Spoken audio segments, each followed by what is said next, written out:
So in episode 6, we're looking at another prime suspect who's always on the list, which is Heath Davis.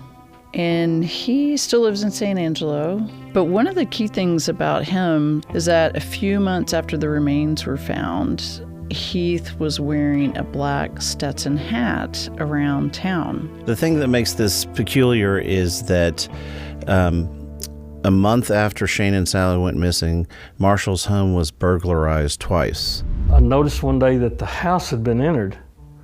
There were a few things missing. One of the items they took was described as a black Stetson hat.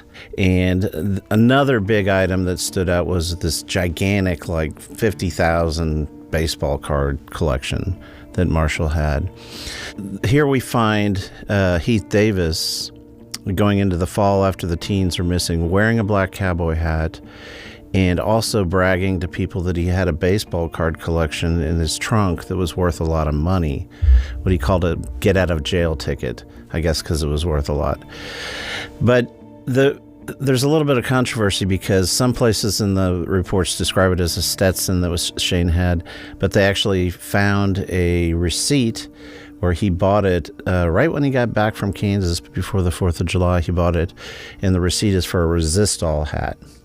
Now, if you know cowboy hats, you could easily mistake a Stetson for a resistol unless you're a super fan of cowboy hats. And in fact, they're made by the same factory today. So the question then gets tied into something very bizarre that they found on the remains of Shane's body.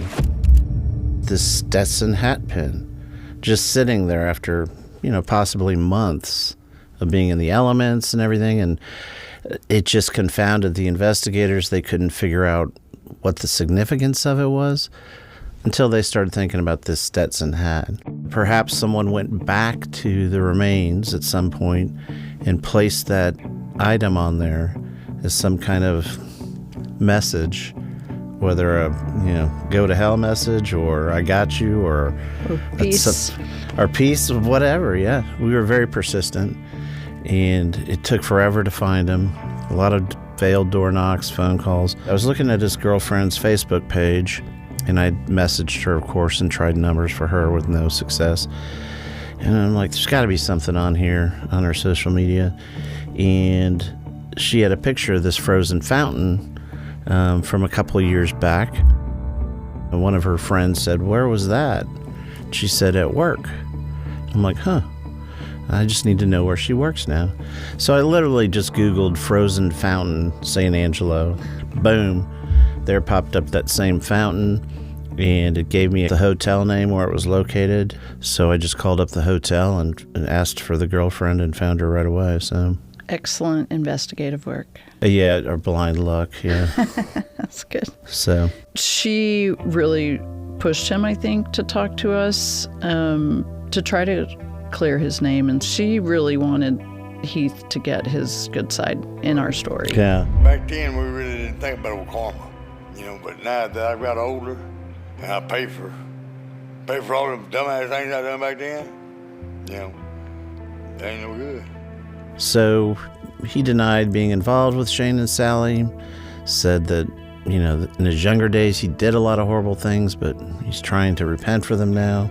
In that conversation with him, he's telling us a story about him and Jimmy Burnett driving in a big black Cadillac to Mexico for whatever reason.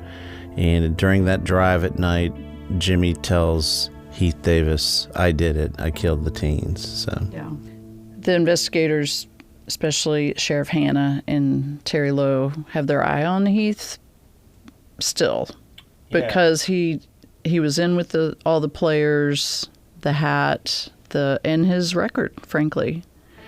Yeah, and even to this day, Heath got pulled over on his first date with his girlfriend for not signaling with his turn signal, right? I think they just think he knows more than he's saying. Yeah, and he may have been involved in burglarizing Marshall Stewart's house if he's got that baseball card collection and the hat. And then you're kind of thinking, well, what was the motivation for that? Why would you go after someone whose son had gone missing and go after their house. Very curious.